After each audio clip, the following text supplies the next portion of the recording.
What's up, good people? Mark Holmes here, and as always, I want to say thank you all for watching, commenting, subscribing, and being part of the Joe Boo Sports Report. Without you guys, as well as you ladies, you know that this literally does not work. All right, so I'm just getting back to the hotel here for a few minutes before me and my wife go out and do something else, heading back home tomorrow. So we're trying to get in as much as we can today. Just had some incredible deep dish pizza. Oh my God, that was good. That was maybe the best pizza I've had in a long, long time. Anyway, Sicilian style, real big, deep dish. Micah Parsons is finally speaking. We haven't heard Micah Parsons speaking since, other than going after Skip Bayless and the tweets and things, and saying his brother is, his brother's just entitled to his own opinion, but it's got nothing to do with me. I love being a Dallas Cowboy player, yada, yada, yada.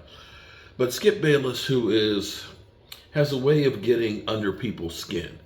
And I always say that Skip Bayless is a fake fan because, when I see real fans, I see them actually at some of their games. I see them at training camp. I mean, Shady McCoy, as much as he hates the Cowboys, at least he showed up for the beginning of a practice. He at least showed up for a beginning of a practice. I've never seen Skip Bayless at any Dallas Cowboy event, regardless of him saying that Jerry Jones basically talked to him about the trade for Herschel Walker. What I do see with Skip Bayless is he is ready to praise you and everything, 11 from heaven, and then turn around and trash you. So Micah Parsons actually responded to Skip Bayless because Skip Bayless, of course, is Skip Bayless. And, I think Skip is still butthurt that Micah Parsons didn't do the Skip Bayless show. I'm glad that he really did. That's when all of a sudden all bets would have been off if Micah Parsons had been doing that. But let's listen to Micah Parsons' response to the situation. You got guys like Skip that just talk so crazy out on the media just because they can. Skip, I've never once asked you to hype me up or do anything like that. You did that because you saw what I was doing on the field. I've never want you to jump on my coattail, or you're the one that wanted me on your show to come speak on your show. And I wanted to do my own route because of your bad ties and who you are. I did not want to be partner with you. And that's just point blank simple. So you could drive whatever narrative or whatever you want to be, but a person who's been all pro for 3 years, and however you want to put it, I guess I am not that guy, and I got to do more to be a guy. Whatever narrative that drives your boat, whatever you want to fit. That's pretty good. Yeah. I do want to play one more because I couldn't hear it when I was at the hotel. At the restaurant.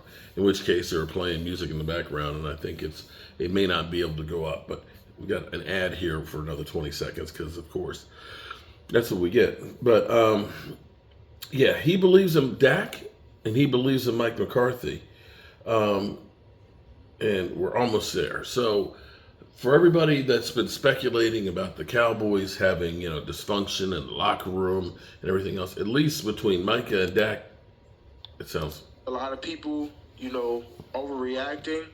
A lot of blame goes on to Dak Prescott because he is a quarterback, and people look at his playoff wins, but we gave up over 40-plus points. What do you expect Dak Prescott to be? Do you expect him to be Superman? He cannot win games by himself. I've always said football is not a game of one man. It's a game of 22 men that go on the field, and you need to rely on every 22 guys to win that game. It's not relied on one individual, two individuals. It's a team that can play together as a group the best collectively, not give up big plays, and not cost their team first downs and things like that. So I do not put down Dak Prescott. He is an all-pro. He has played a terrific game. Coulda, woulda, shoulda been an MVP, but he's not. And to put that narrative, people want to drive whatever narrative that fits best for them, and that's what I'm realizing about this game of football. And that's what kind of drives away the happiness, because people don't appreciate how good someone has been. They want to attack them for where they're at or what they have done and things like that. So I think Dak came a long way. Obviously, one of his better years since I've been with the Cowboys. So that narrative of we wanted a different quarterback or we want a different guy, I think he's been a great leader. Whatever, however y'all want to put that. Whatever, however you want to put that. This was, and there's so much. This Jerry Jones, if his ultimate goal is to have people talking about him, he has it. He's done that to perfection. So Clarence Hill, this was yesterday. He tweeted this. Jerry Jones refused to commit to signing Dak Prescott to extension because the team is taking a holistic approach to the offseason, but offered this confusing ditty. Dak has done nothing to change his mind about the promise for the future. I think we've said that we will go as far as Dak Prescott takes us. And that was Clarence Hill putting out that tweet. And so you kind of listen to that and say, well, you didn't go very far in the playoffs, and Dak didn't take you very far. Dallas sports fan, and I don't know who that person is, but they basically retweeted and quoted that Dak should have prevented Aaron Jones from scoring 3 TDs. Dak should have prevented Jordan Love from setting a Packard record in passing rating. Dak should have prevented Romeo Doubs from getting 151 yards.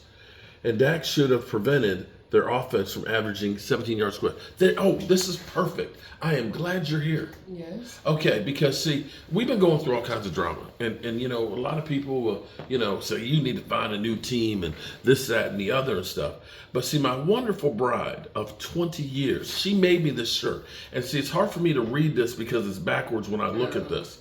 So I want you to understand what it's a long shirt. I feel like, when I go like this, doesn't this look like Star Wars? It's going. Oh. At the beginning, that's what it looked like when I did it. Okay, so if you can read away, baby. Loyal, devoted, steadfast, immovable, come rain or shine, through thick and thin, no matter what haters say, even when they suck. DC for life, true blue, diehard fan. Even when they drive me crazy. True blue, Dallas Cowboy fan. Will not change no matter what any of you trolls have to say or how much y'all laugh about it. I'm going to be there. I just hope that at some point I can get the last laugh. But I still feel like Jerry Jones, you got to prove something to me. This stuff you're doing right now, you're deflecting is what you're doing, okay? You're kicking all of the blame away from you and all that. You're all, well, we believe in Dak and we're gonna have to go all in because he can't carry us, and we know huh? He shouldn't have to carry you. He shouldn't have to, but that's what he just said. We'll go as far as Dak can carry us. Oh, please. That's what he just said. So he's putting it all on Dak. When has it not always been on all Dak? True that. True that. Anyway, just like a Boy Scout. Okay, I'm loyal, devoted, steadfast, and crazy. Notice that the type creates an arrow that says move forward. It doesn't. Yeah. I still like this. Dun dun dun dun dun dun dun dun dun dun. Okay. All right. Yes, they finally driven me crazy. Peace.